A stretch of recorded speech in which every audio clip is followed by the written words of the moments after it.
Showing your hands is a very powerful gesture in the beginning of your presentation. Your brain was never designed, to be in a linear kind of world. If the hands is clawed up and is hiding something, there are very high chances you're going to attack me. But if your hands are open, if you're coming towards me, that means you're a friendly person. You need to have more energy, people. Your energy is like a rational, logical, left brain orientation right now.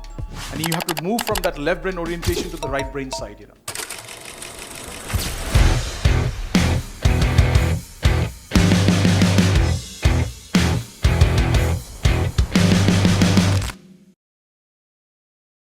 Showing your hands is a very powerful gesture in the beginning of your presentation.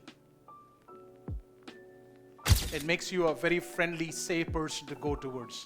So we highly recommend in the beginning of your presentation, subconsciously. What consciously?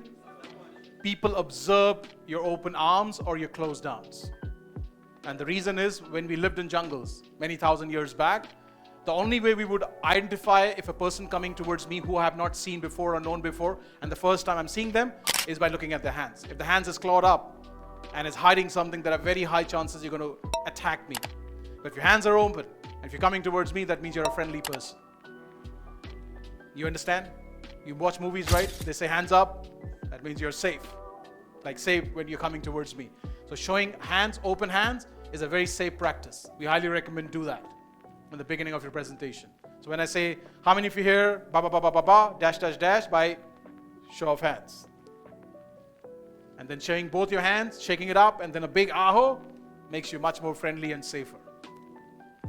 Yes or no? Okay.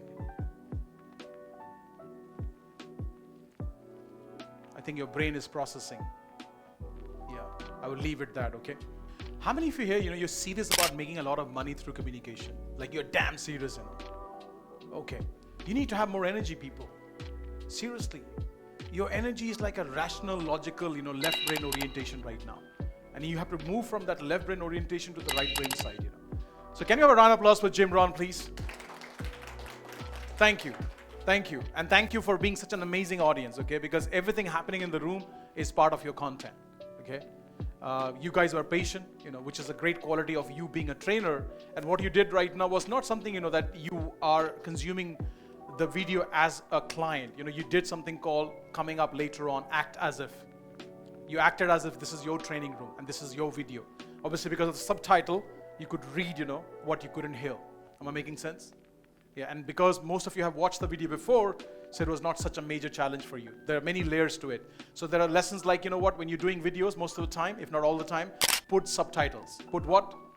Subtitles. When somebody is not happy in their boring job, they check your video up and then they just check the subtitle. Yeah, maybe not the right thing to do, but I'm just talking about the context here, right? If you put the subtitles, they can read what you want to share in that video, in that message. Okay, we have done this intention part in the beginning, today in the morning. So it's coming up in a linear fashion now. In a what fashion now? Linear. Your brain was never designed, to be in a linear kind of world. But because of time constraint and the worldly things, we have gone into something called linear. So linear is not wrong or bad, but if you stick to linear too much or most of the time, your learning would not be that effective. So your job as a great communicator is to shift to non-linear as and when you can. How many of you here, you understand the term linear? Yeah, if you don't understand, it's a step-by-step process. Your brain doesn't think in bullet points. You don't wake up thinking, okay, right now when you're thinking, okay, few things, you're not thinking, okay, let me think about my mom first, then second about my wife, third about my dash dash. Your brain just goes randomly everywhere. So the same fashion, you need to bring linear communication as well as non-linear. Both are required, both are important, and both are powerful, depending on how you do it and when you do it, okay?